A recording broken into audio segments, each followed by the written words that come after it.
Yehova. Mungu, hatuna shauku nyingine zaidi Bwana ya shauku ya kuona kwamba mapenzi yako yanatimizwa. Tunaomba baraka zako jioni ya leo na neema yako Bwana. Mungu, neno lako likatutengeneze fikra zetu, fahamu zetu, mioyo yetu, namna tunavyopaswa kuwaza Bwana, namna tunavyopaswa kuongea, namna tunavyopaswa kufikiri, namna tunavyopaswa kuenenda. Neno lako Bwana likatufinyange na kututengeneza katika jina la Yesu Kristo na kwa damu ya mwana kondoo tunaomba na kukushukuru. Amen. Bwana asifiwe sana. Haleluya. Nasema haleluya. Msaada wetu ni katika jina la Bwana. Basi niwakaribishe tena leo, ikiwa ni siku ya pili ya semina yetu na maombi yetu ya kufunga mbele za Bwana, na kichwa cha somo letu kinasema kwa nini Bwana anakuhitaji wewe uombe. Kwa nini Bwana au kwa nini Mungu anakuhitaji wewe uombe. Na tuliangalia mambo mengi siku ya jana, na nikakwambia moja kati ya malengo ya somo hili ni kwamba Mungu anataka kukutengenezea kiu ndani yako. Anataka kutengeneza shauku ya kukufanya wewe uone kwamba unawajibika kuomba. Uone kwamba unawajibika kuomba na ufike mahali uombe. Kwa sababu maombi yanayotoka ndani yako ndiyo maombi yatakayokuvusha kutoka hatua moja kwenda hatua nyingine.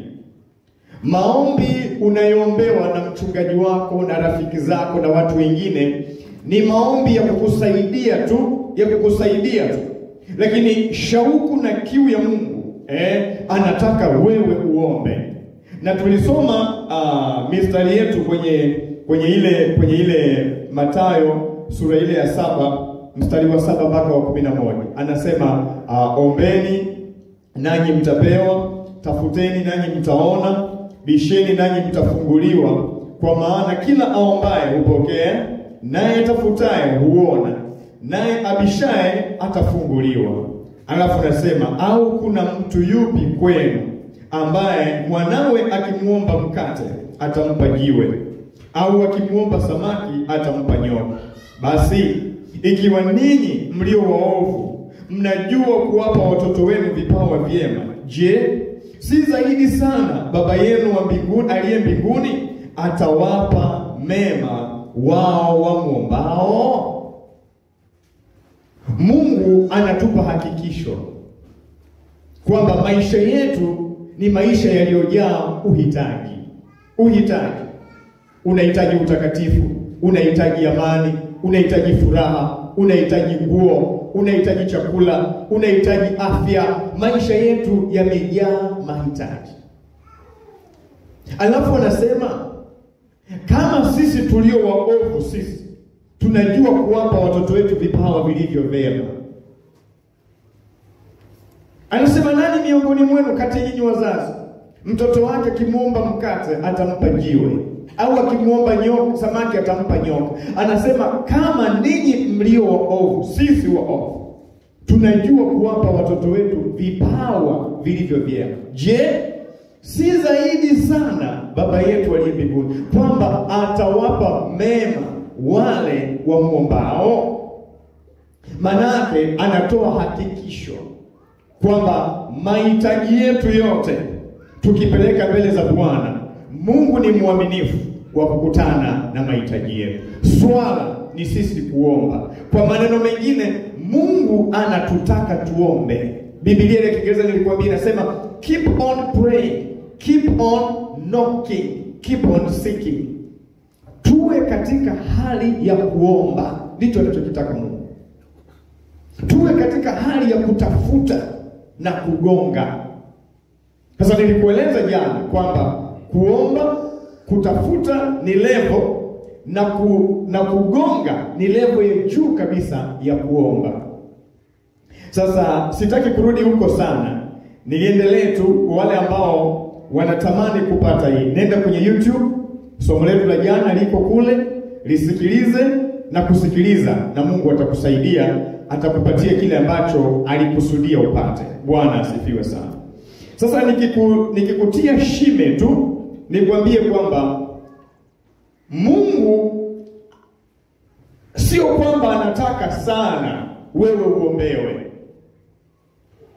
Japo ameweka watumishi wake kwa ajili ya kuombea watu, lakini sio kwamba ni shauku yake sana. Ndio maana anasema ombeni. Hasemi ya kwamba mwende mkaombewe. Anasema ombeni nanyi mtapewa. Na nilikwambia maombi unayoomba kutoka ndani yako ndio maombi yanayoweza kukutoa level moja kwenda level nyingine. Maombi unayoomba, kwa sababu mchungaji wako, rafiki yako anaweza asijue uzito wa hitaji ulilo nalo, uzito na mahangaiko ulionayo rohoni, ulionao anaweza asijue, lakini wewe ndio unajua. Sasa maombi ya mchungaji wako ni kitu cha ziada tu kukusaidia wewe pale ulipofikia. Maombi ya marafiki zako ni kitu cha ziada tu, sio cha kujitegemea. Ndio maana mtu mwingine akasema, ukienda kuomba mboga kwa jirani, nenda na ile ya kwako iliyochacha. Mwambie jirani, naomba mboga lakini ya kwangu hii hapa imechacha. Sasa unakwenda kwa jirani kuomba mboga, hata ya kwako iliyochacha hauna. Haiwezekani. Ni sawasawa na unakuta mama mjamzito anapotaka kujifungua, hawezi akategemea nguvu ile ya kusukuma mtoto, akategemea nguvu ya manesi. Hakuna.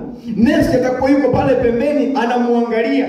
Ni jitihada zake, ni nguvu zinazotoka ndani yake za kusukuma mtoto. Hawezi kusukuma mtoto, hawezi kwenda next level, hawezi. Manesi wakiweko pale ni kumsaidia tu, ili yeye afike mahali atumie nguvu yake ya ndani kusukuma huyo mtoto atoke. Ndio maana nakwambia maombi ya mchungaji wako ni ziada, lakini maombi ya kwako kutoka ndani yako ndiyo Mungu anayetaka ya kukusukuma ufike next level. Pamoja na kwamba mchungaji wako atakusaidia, pamoja na kwamba nabii wako atakusaidia, lakini lazima na wewe uwe na nguvu yako ya ziada ya maombi huko ndani. Kwamba jamani, mimi naomba lakini nahitaji msaada. Mimi naomba lakini nahitaji msaada. Lakini kizazi tulicho nacho hakiombi. Kinategemea kuishi kwa nguvu ya maombi ya wachungaji wao, kinategemea kuishi kwa nguvu ya maombi ya manabii wao. Mimi nakwambia hakuna. Maombi ya nabii na maombi ya mchungaji ni ya kukusaidia pale ambapo wewe umefika na nguvu zako. Lazima uwe na nguvu zako binafsi za kuombea ndoa yako. Mchungaji akija anaongezea pale ulipofikia, lakini ndoa yako haiwezi ikasimama kwa maombi tu ya mchungaji wako alafu wewe umerelax. Haiwezekani. Maisha yako hayawezi yakaenda kwa maombi tu ya nabii wako na mtume wako alafu wewe umerelax. Haiwezekani. Lazima uwe na kitu chako mwenyewe binafsi. Na hii ndio shauku ya Mungu, kwamba anatutaka tuombe. Bwana asifiwe sana. Haleluya. Kuna vitu havizaliwi kwenye maisha yako. Kuna vitu havitokei kwa sababu huna nguvu ya maombi ya kusukuma. Huwezi kusukuma mtoto hawezi kutoka. Huwezi kusukuma kwa maombi. Kuna vitu uwe na uhakika havitatokea kwenye maisha yako, hata ungefanya namna gani havitatokea, kwa sababu umekosa nguvu ya kusukuma, umekosa nguvu ya kuzalisha. Wachungaji wapo, manabii wapo, lakini vitu walivyokusudia Mungu kwako havitokei. Kwa nini? Umekosa nguvu. Labda nikueleze mfano mwingine. Kwa mfano gari mara nyingi kwenye kilima chetu pale, gari inakwama. Ikikwama wanaitwa vijana kuja kusukuma. Sasa pamoja na kwamba vijana wanasukuma, lakini gari ile lazima iwe na nguvu yake ndani. Ndio maana dereva atawasha, atakanyaga gia ili kuwe na nguvu ya kwake. Maana hawa vijana wana boost tu, wanaongeza tu, lakini gari lazima iwe na nguvu ya kwake. Lakini kama gari lenyewe halina nguvu, vijana hao watasukuma, watachoka, watasema hii gari haiwezekani. Maana yenyewe haina nguvu ya kujisukuma. Sisi tumekuja kusaidia tu, tumekuja kusaidia. Yenyewe inatakiwa iwe na nguvu yake ya ziada. Maombi ya mchungaji wako ni kukusaidia pale ambapo wewe umekwama kidogo. Maombi ya nabii wako, rafiki yako, ni ya kukusaidia pale ambapo wewe umeonyesha jitihada. Lakini wewe kuomba uombi, unataka usukumwe na mchungaji wako, atachoka. Wewe kuomba uombi, unataka usukumwe na marafiki zako, watachoka. Na wakichoka, ujue umekwisha. Ujue umekwisha. Ujue umekwisha. Sasa tukiangalia leo katika kile kitabu cha Nehemia. Kile kitabu cha Nehemia. Kitabu hiki cha Nehemia naona pale kwenye sura ile ya kwanza mpaka ya 4, nitakusomea taratibu. Naona mambo kama manne. Naona mambo kama manne hivi. Jambo la kwanza, naona ile hali ya kukandamizwa na adui. Hali ya kukandamizwa na adui. Kama unaandika nitakufafanulia. Jambo la kwanza, naona hali ya kukandamizwa na adui. Jambo la pili, naona vitu au watu waliosababisha au waliotengeneza mazingira hayo ya adui kukandamiza. Kuna watu au vitu vilivyotengeneza mazingira ya huo ukandamizwaji, ya kumruhusu adui alete hali ya kukandamiza. Hilo ni jambo la pili. Kuna hali au kuna vitu au kuna watu waliosababisha au kutengeneza mazingira ya adui kuja na kukandamiza. Kama ni kwenye taifa, kama ni kwa mtu, kama ni kwenye kanisa. Lakini cha tatu, namuona Mungu mwenye uwezo wa kubatilisha mashauri ya adui. Mungu mwenye uwezo wa kubatilisha mashauri yote ya adui, yule anayekandamiza watu, au anayekandamiza taifa, au anayekandamiza familia. Hilo ni jambo la tatu. Na jambo la 4, namuona mtu wa kusukuma kwa maombi. Mtu wa kusukuma kwa maombi ili kuondoa hiyo hali ya ukandamizwaji. Hayo mambo manne muhimu sana.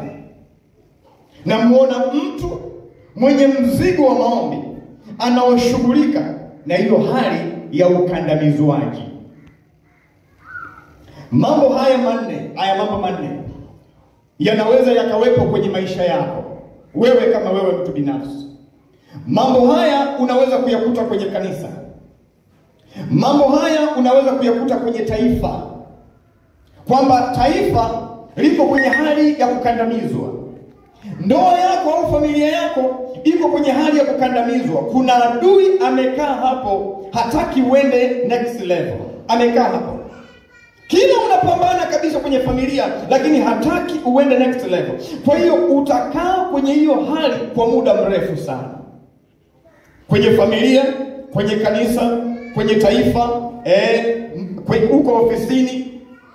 Lakini unaweza ukakuta kuna vitu au kuna watu waliosababisha, waliotengeneza mazingira ambayo adui akapata nafasi kuja kwenye hiyo familia, alafu akaweka hali ya ukandamizaji. Au kuna watu waliotengeneza mazingira kwenye kanisa, adui akapata mwanya wa kuja na kuweka hiyo hali ya kukandamiza. Lakini tunaona kama ni kwenye ndoa, Mungu atainua mtu mwenye mzigo wa kusema hapana, lazima tuondokane na hali ya ukandamizwaji. Na utamuona Mungu mwenyewe akisimama kwenye familia kama Mungu mwenye nguvu, mwenye kuondoa hiyo hali ya ukandamizwaji. Sasa ukiangalia kwenye Nehemia sura ile ya kwanza mstari wa 2 mpaka wa 4, anasema namna hii: Hanani mmoja wa ndugu zangu akanijia, yeye na watu wengine waliotoka Yuda, nami nikawauliza habari za Wayahudi waliopona, hao watu wa uhamisho waliosalia, na habari za Yerusalemu. Wakaniambia, watu wa uhamisho waliosalia huko katika wilaya ile wamo katika hali ya dhiki nyingi na mashutumu. Tena ukuta wa Yerusalemu umebomolewa na malango yake yameteketezwa kwa moto. Angalia maneno yanayofuata: hata ikawa niliposikia maneno hayo, nikaketi, nikalia, nikaomboleza siku kadha wa kadha. Kisha nikafunga, nikaomba mbele za Mungu wa mbinguni. Bwana asifiwe sana. Haleluya. Huyu ni Nehemia. Nehemia alikuwa ni miongoni mwa watu waliochukuliwa mateka kutoka kwenye taifa la Yuda, Israeli, wakapelekwa Babeli utumwani kwa sababu ya dhambi zao. Mungu aliruhusu wa Babeli wakaja wakawateka mateka, wakawapeleka utumwani. Akiwa utumwani alipata fursa ya kumhudumia mfalme, kuwa anampelekea kikombe cha kahawa, kikombe cha maji mfalme. Akiwa kule, ndugu zake wakawa wamemtembelea, waliokuwa wamebaki Yuda, waliokuwa wamepona kule. Walipokuja, kitu cha kwanza Nehemia kuuliza kwamba habari za nyumbani zikoje? Niambieni habari za nyumbani. Yuko utumwani lakini moyo wake uko nyumbani kwao. Anawaambia niambieni. Wakamwambia kwamba Bwana, kule ukuta wa Yerusalemu umebomolewa, malango yamepigwa moto, na watu wako katika hali ya udhaifu sana. Watu wako katika hali duni sana.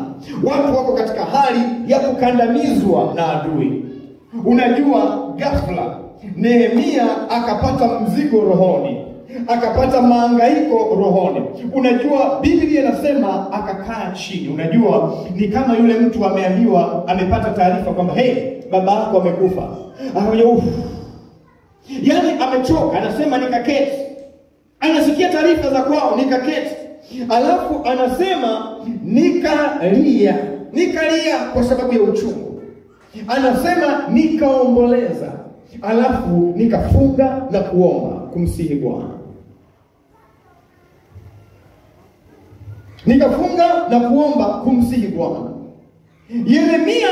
Nehemia alichokuwa anakiona ni hali ambayo taifa lao limekandamizwa. Adui amekandamiza taifa lao.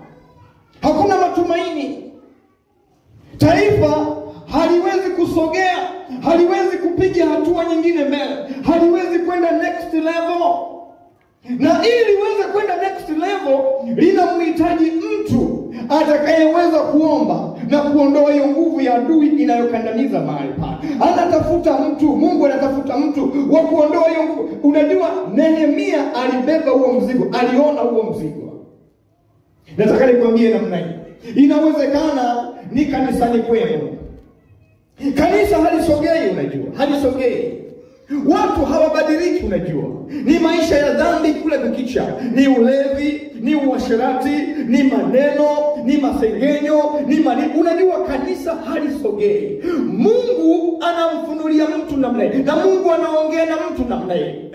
Anamwambia angalia hali ya kanisani kwenu. Ghafla yule mtu anapata mzigo ndani ya moyo wake kwamba adui amelikalia kanisa lisipige hatua mbele. Watu hawakui, watu hawamuoni Mungu, watu hawaoni ukuu wa Mungu, watu hawaoni uwezo wa Mungu. Wamekaa kwenye level moja kwa muda mrefu. Wanakuja wanasali, wanaondoka, maisha yao hayabadiliki. Wanakuja, wanasali, wanaondoka na huzuni zao na mizigo yao. Hakuna mabadiliko. Wamejaa manunguniko, wamejaa uovu, wamejaa ulevi, hawapigi hatua kwenda mbele. Ghafla Mungu anainua mtu ambaye haridhiki na hiyo hali, anapata mzigo rohoni mwake. Kwa sababu kama hayuko mtu mwenye mzigo, hilo kanisa haliwezi kupiga hatua nyingine mbele, haliwezi kwenda next level, kwa sababu adui ameweka mguu mahali pale kwamba hawa hawatatoka hapa. Nitahakikisha wamevurugana, nitahakikisha hawasongi kwenye utakatifu, nitahakikisha hawasongi kwenye maombi, nitawatia uvivu wa kwenda kanisani, nitaharibu mambo yao yote. Ameweka mguu mahali pale, hakuna kwenda next level, hakuna. Nehemia anaangalia namna hiyo taifa lao, unajua anasikia kulia sana, anasikia kulia sana. Hali ya namna hiyo inaweza ikatokea kwenye taifa. Adui anakandamiza taifa namna hii, anaachilia viongozi wanakuwa wala rushwa, anaachilia viongozi wanakuwa waonevu, anaachilia viongozi wanakuwa ni waonevu, watu wanaodhulumu mali ya taifa, na adui anashikilia pale. Taifa haliwezi kwenda next level, haiwezekani. Litakaa kwenye hiyo hali kwa muda mrefu sana. Lakini pia hali ya namna hiyo inaweza ikatokea kwenye ndoa, kwenye familia.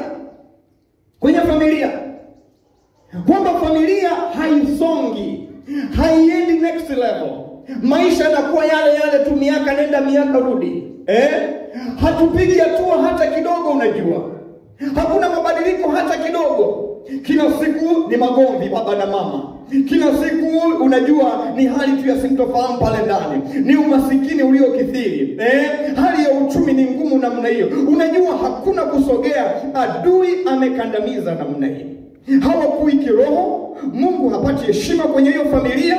Unajua ni uovu, ni magomvi kila siku. Unajua familia haisongi. Adui amekandamiza mahali pale, ameshikilia. Au kwenye maisha yako binafsi, unaweza ukashangaa hausongi. Kila ukijitahidi kupiga hatua, unajua haupewi ruhusa ya kwenda next level. Unazunguka pale pale, umekaa. Maisha yako ni machafu, maisha yako hayaendelei mbele, hayana maendeleo. Yaani unajua umekaa pale, hakuna mabadiliko. Na kwa nini hakuna mabadiliko? Yuko adui. Ngoja nikuonyeshe. Soma pamoja na mimi kwenye Nehemia hiyo sura ya 2 mstari wa 10. Anasema namna hii, anasema hata Sanbalat Mhoroni na Tobia mtumishi wake Mwamoni waliposikia habari hizi, ziliwahuzunisha sana, kwa kuwa amekuja mtu kuwatakia heri wana wa Israeli. Wana wa Israeli. Adui aliinua ambao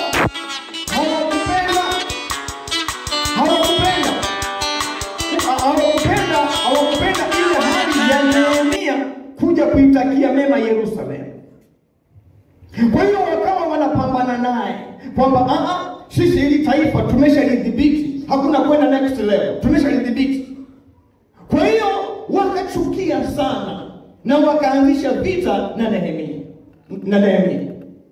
Ndio maana wewe angalia hata kwenye taifa letu, kila tunapotaka kujikwamua kiuchumi, adui anainua mataifa makubwa. Watakataa kuwapa mikopo kwa sababu wanajua mtajikwamua. Watawawekea vikwazo vya namna hii ili msitoke kwenda next level. Msitoke kwenda next level. Kwenye maisha yako, kila ukitaka kusonga mbele kwenye utakatifu na Mungu wako, kila ukitaka kusonga, adui ameweka namna hii. Manake ana uchungu kwamba sasa unamwacha, sasa unamtoroka. Kwa hiyo atafanya vitu vyote kukuja uende kwenye level nyingine. Anasema hawa watu wao Ibilisi aliwainua kwa sababu wanasikia vibaya kwamba Mungu ameinua mtu wa kuutakia mema Yerusalemu. Hata hili kanisa hapa lilipo, Mungu amelileta kuja kutakia mema watu wa mji huu wa Msigani. Adui hapendi, kwa hiyo atainua vikwazo, atanyanyua nguvu za giza kuhakikisha ya kwamba hatusogei, kuhakikisha ya kwamba hatuendi mbele, kwa sababu anasikia vibaya. Kwa nini hawa watu wamekuja kuutakia mema mji huu? Kwa nini wamekuja kuwafungua hawa watu waende next level? Kwa hiyo lazima atapambana na sisi tubaki kwenye level tuliokuwepo, na mimi nakwambia tusikubali. Maadamu Mungu ametuita mahali hapa, tutapambana usiku na mchana mpaka twende level nyingine. Tuhakikishe watu wanafunguliwa, tuhakikishe watu wanaokolewa, tuhakikishe watu wanamjua Mungu, maana ndio kusudi ambalo Mungu ametuitia mahali hapa. Bwana asifiwe sana. Ni kama vile Mungu ametuambia, Peter, nakupa mtoto wangu huyu mlee. Edina, nakupa mtoto wangu huyu mlee. Hatuwezi tukamwacha mtoto tuliopewa na Mungu tumlee. Lazima tumlee huyu mtoto ili afike mahali atende makusudi ya Mungu. Mimi nakwambia, lazima. Hebu jisikie moyoni mwako, unamwachaje mtoto uliopewa na Mungu? Unamwachaje? Unamtelekezaje huyo mtoto? Na Mungu amekwambia mlee, mtunze, nina makusudi naye ya kuleta uponyaji kwenye eneo hili. Wewe unamtelekeza huyo mtoto, unamwacha. Wewe unajitambua kweli? Kila mmoja unajua aone kwamba huduma hii ni kama mtoto aliyekabidhiwa na Mungu. Mungu amekukabidhi huyu mtoto, umlee mpaka afikie maturity ili aweze kutekeleza makusudi ya Mungu mahali hapa. Bwana asifiwe sana. Hallelujah. Hallelujah. Bwana asifiwe. Glory be to God. Msaada wetu ni katika jina la Bwana.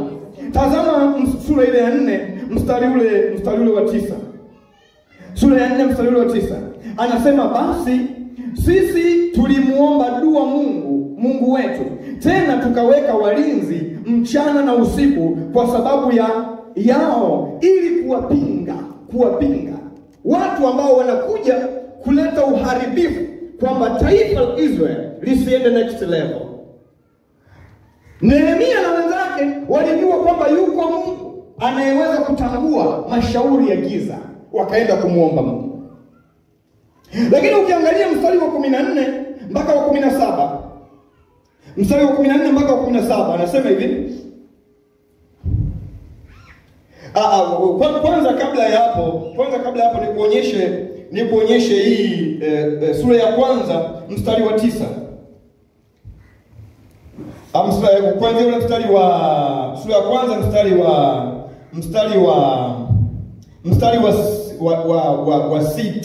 6 anasema hivi. Labda nianzie mstari wa 5. Anasema, nikasema, nakusii Bwana Mungu wa mbinguni, Mungu mkuu, mwenye kuogofya, mwenye kutimiza agano lake na rehema zake kwa hao wampendao na kuzishika amri zake. Tega sikio lako, macho yako yakafumbuke, upate kuyasikiliza maombi ya mtumishi wako ninayoomba mbele zako wakati huu mchana na usiku, kwa ajili ya wana wa Israeli watumishi wako, hapo ninapoziungana dhambi za wana wa Israeli tulizozifanya juu yako, naam, mimi na nyumba ya baba yangu. Napenda hayo maneno. Bwana asifiwe sana. Nehemia anatambua ya kwamba kuna vitu au kuna watu waliosababisha, waliotengeneza mazingira mpaka adui akaja kulikalia hilo taifa. Sasa anajua kwamba Mungu anao uwezo wa kumuondoa huyo adui. Lakini anapataje uwezo huo Mungu aliye hai? Anaupataje? Anaanza kwa toba. Tambua kwamba yuko adui amekalia familia yenu, msiende next level. Na unajua ya kwamba Mungu ana uwezo wa kumuondoa huyo adui. Anaingiaje kumuondoa? Cha kwanza ni toba.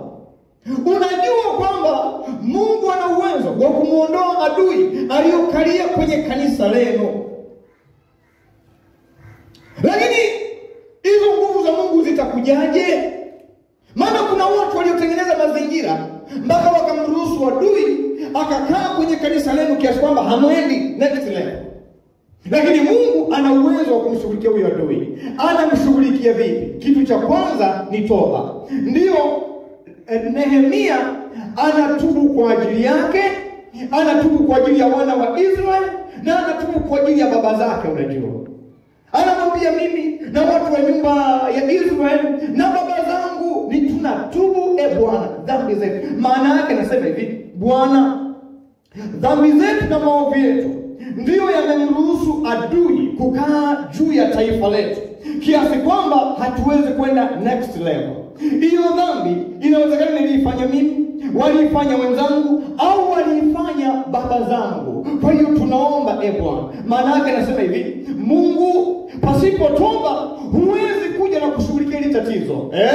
Kwa dhambi ya baba zetu, kwa dhambi ya babu zetu, tunaomba Bwana kwa toba, tunakuruhusu uingie.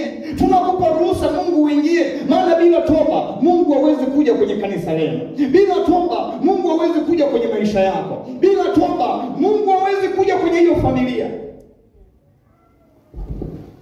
Ndio maana mtu mmoja aliambiwa mahali, akaambiwa, Bwana, baba yako kafanya dhambi hii na hii. Baba yako akasema, babangu hawezi, babangu hawezi, babangu hawezi kufanya hii dhambi, hawezi kufanya hii dhambi. Kwa nini? Kwa sababu unajua kibinadamu, hata mimi kibinadamu ni ngumu sana. Yaani ukiniambia babangu sijui mchawi, mimi sikuelewi. Kwa sababu ya ile heshima ninayompa, ninavyomwangalia. Ukiniambia babangu ni muongo, mimi sikuelewi. Ukiniambia sijui babangu kafanya dhambi gani, ana mtoto nje, mimi sikuelewi. Kwa sababu, au mamangu sijui alizao, mimi sikuelewi. Kwa sababu ya heshima ninayompa kama mama au kama baba. Kwa hiyo ni ngumu sana. Unajua wakati mwingine atakusema kwamba unatubu kwa ajili ya baba yako, haingii akilini. Babangu inawezekanaje? Lakini nataka nikwambie hivi, dhambi haina adabu. Babako anaweza kufanya dhambi ya aina yoyote kwa sababu ni mwanadamu. Kama wachungaji ambao ndio wapaka mafuta wa Bwana na bado wanaenda kwa waganga, wanakuja madhabahuni. Wachungaji, sembuse babako au mamako. Mchungaji anayetusalisha anakuja hapa, anahubiri, anasalisha, na bado anakwenda kwa mganga wa kienyeji. Sembuse babako. Ndio maana tunapoingia kwenye toba, mimi nakwambia usiangalie mchungaji wako, wala usiangalie askofu wako, wala usiangalie nani. Maana kuna dhambi za wazi na kuna dhambi za siri. Mwambie Bwana, ninaungama kwa ajili ya mchungaji wangu. Mimi sijui kichwa chake anawaza nini, sijui kwenye maisha yake huko yakoje. Mimi namjua kwa nje tu, lakini siuelewi huko. Naungama Bwana kwa ajili ya dhambi zake. Anasimama kwenye madhabahu sawa, namuona kwa jinsi ya nje, sijui mambo yake ya siri. Naomba Bwana toba kwa ajili yake. Naomba toba kwa ajili ya babangu. Namheshimu kama babangu, lakini sijui dhambi zake za siri kama babangu. Sijui dhambi zake za siri kama mamangu. Inawezekana dhambi zao za siri ndio zimefanya familia yetu ikae mahali pamoja kwa muda mrefu. Hatupigi hatua, hatuendi next level kwa sababu ya dhambi za baba yangu, kwa sababu ya dhambi za kaka yangu. Zimemruhusu adui aweze kutawala familia yetu. Bwana mabwana, kwa toba yangu ninaomba Bwana uingie kwenye familia yetu. Kutana na baba yangu, kutana na mama yangu, kutana na ndugu zangu. Unajua toba ndio inamfanya Mungu aanze kushughulika na wenzako. Kama ni kwenye taifa lako, unaanza kumwambia tu kwa Bwana, hatujui waanzilishi wa taifa hili walifanya nini kwenye misingi ya nchi hii. Lakini Bwana, tunaomba toba, tunaomba rehema kwa ajili ya wanasiasa, tunaomba rehema kwa ajili ya viongozi wa dini. Bwana, sisi na vizazi vyetu tumekukosea kwenye nchi hii. Bwana, usitupige na tauni. Bwana, usitupige na magonjwa. Bwana, hatari, maana tumekosa. Usimwangalie mtu kwa macho ukamwona ni mtakatifu. Hakuna Bwana. Mungu ndio anajua na Mungu ndio anaona mambo ya sirini. Wewe unapoingia kwenye toba, nenda kwenye toba kama wote ni wenye dhambi tu. Usiweke makundi. Baba yako mweke kwenye kundi la wenye dhambi. Rais wako mweke kwenye kundi la wenye dhambi. Askofu wako mweke kwenye kundi la wenye dhambi. Mwambie Bwana, tunalia. Kanisa letu Tumekaa mahali pamoja kwa muda mrefu, hatukui kiroho, hatuna furaha, hatuna changamko, hatusikii kusogea kwa sababu ya maovu yetu. Najua kila siku ni magomvi, kila siku hatuelewani, kanisa haliendi mbele na adui ameshindilia mahali hapo. Unajua kitu kitakachowaondoa hapo ni toba yenye mzigo moyoni. Ndio maana Mungu akamuinua Nehemia. Nehemia anasema niliposikia habari za huko nyumbani, anasema niliketi, nikalia, nikaomboleza, alafu akafunga na kumuomba Mungu aliye hai. Akamuomba Mungu aliye hai. Mimi sijui tunaposema hapa kwamba tunakwenda kwenye toba, mimi sijui unaingia kwa kina kiasi gani, au tumekuwa kama watu wa dini tu kwamba Baba naomba unisamehe, naomba hivi. Tunatafakari kweli tunakwenda kwamba kwenye toba kwa kiwango gani, kwamba Bwana, dhambi inaweza ikatufanya tukae eneo moja kwa muda mrefu tusisogee, na adui akapata hiyo nafasi akatukandamizia hapo. Dhambi za baba yangu, za mama yangu, za mababu zangu zinaweza zikawa ndio zilimpa adui uhalali wa kuja kuvuruga ndoa yangu hivi sasa. Zinaweza zikawa zimempa adui uhalali wa kunifanya mimi kwenye huduma yangu nisiweze kwenda next level, kwa sababu mizimu ya wazazi wangu ndio inakuja nasema huyu hawezi kwenda next level, huyu ni wa hapa, wameshikilia hapo. Mimi nakwambia utapambana kwenye hiyo ndoa, huwezi kusogea mpaka ujue namna ya kuingia kwenye maombi. Na maombi ya namna hiyo sio maombi ya kuombewa sijui na mchungaji na nani, ni maombi ya kujikana, ya kujitoa muhanga. Unajua Nehemia anasema aliomba na kufunga.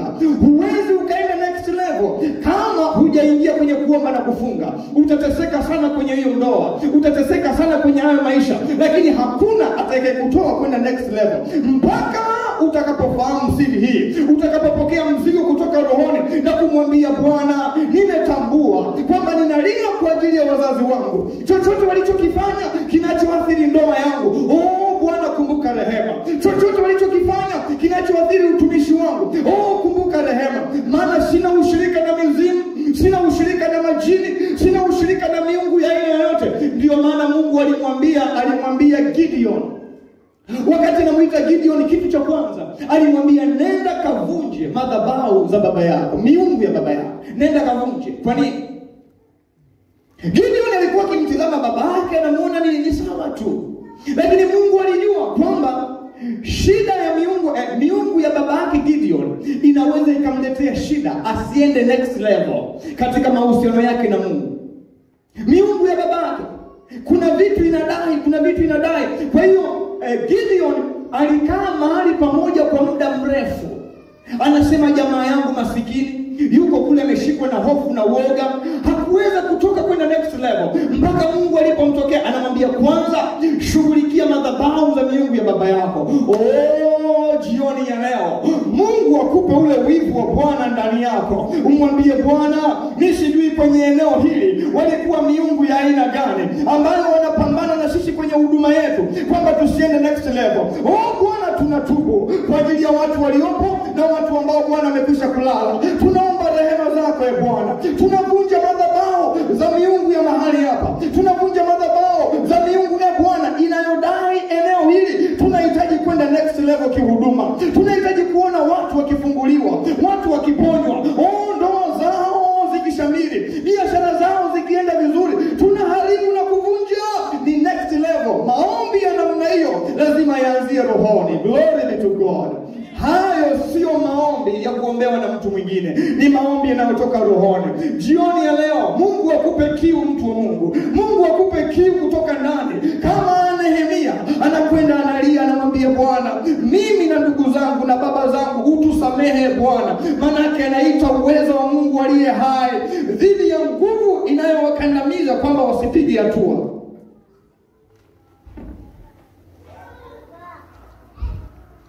Unajua hizi nguvu ziko zinazokandamiza ndoa isiende next level. Mahusiano yenu hayaendi next level, zipo nguvu. Huduma haiendi next level, ipo nguvu. Familia haiendi next level, ipo nguvu. Maisha yako hayasogei, ipo nguvu. Na Mungu ana uwezo wa kushughulikia hizo nguvu, lakini ingiaje? Lazima toba. Bwana asifiwe sana. Haleluya. Sasa ukiangalia sura ile ya 4 mstari wa 14 mpaka wa 17 anasema namna hii. Mstari wa 14 mpaka wa 17 anasema namna, anasema na nikatazama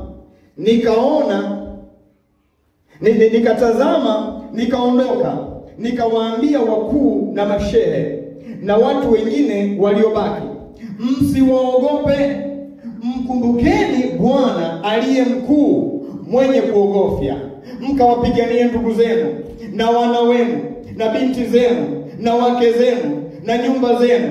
Kisha ikawa adui zetu waliposikia ya kuwa tumekwisha kupata habari na ya kuwa Mungu amebatilisha shauri lao, ndipo sisi sote tukarudi ukutani, kila mtu kwa kazi yake.